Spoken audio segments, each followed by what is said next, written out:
بسم اللہ الرحمن الرحیم۔ میں اس وقت 3 دن کے دورہ پر ملیشیا میں ہوں اور اس وقت ہم بیٹھے ہیں قاری عمر فاروق صاحب دامت برکاتہم کے پاس ان کے گھر میں۔ قاری عمر فاروق صاحب کے والد محترم مولانا محمد صالح رحمہ اللہ تعالیٰ دارالعلوم دیوبند میں پڑھتے رہے اور پھر جامعہ مظاہر سہارنپور سے دورہ حدیث کیا۔ حضرت شیخ زکریا رحمۃ اللہ علیہ کے خاص خدام میں شمار ہوتا تھا اور 1951 میں دورہ کرنے کے بعد میانمار یعنی برما تشریف لائے اور وہاں تدریس کا کام کیا، پھر تبلیغ کا کام کیا اور حضرت جی مولانا یوسف رحمہ اللہ نے ان کو امیر بنایا اور تقریباً 50 سال تک حضرت برما کے امیر رہے ہیں قاری عمر فاروق صاحب کے والد مولانا محمد صالح، اور ابھی تقریباً کوئی 10-12 سال پہلے ان کا انتقال ہوا ہے۔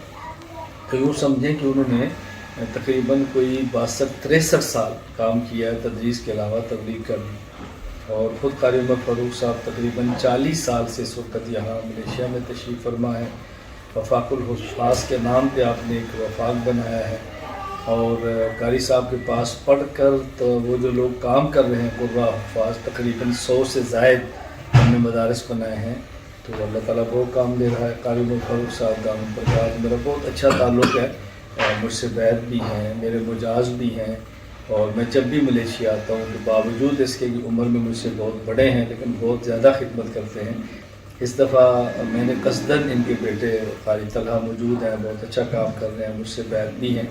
تو میں نے خود ان کو منع کیا کہ آپ قاری صاحب میرے پاس نہ لائیں کیونکہ ان کی طبیعت ناسازت، میں خود آپ کے پاس گھر میں آتا ہوں، تبھی ہم ان کے پاس گھر میں آئے ہیں، بڑا پرتکلف کھانا بھی کھلایا ہے۔ تو میں نے کہا چلے آپ کو بھی تعارف کرا دوں تاکہ آپ دعا فرمائیں کہ اللہ تعالیٰ قاری صاحب کو برکت دے، اللہ تعالیٰ خدمات قبول فرمائے،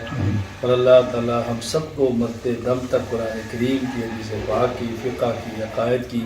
اور پورے شریعت کی خدمت کرنے کی توفیق عطا فرمائے۔ اللہ تعالیٰ ہمیں اور ہماری نسلوں کو اس کے لیے قبول فرما دے۔ السلام علیکم ورحمۃ اللہ وبرکاتہ۔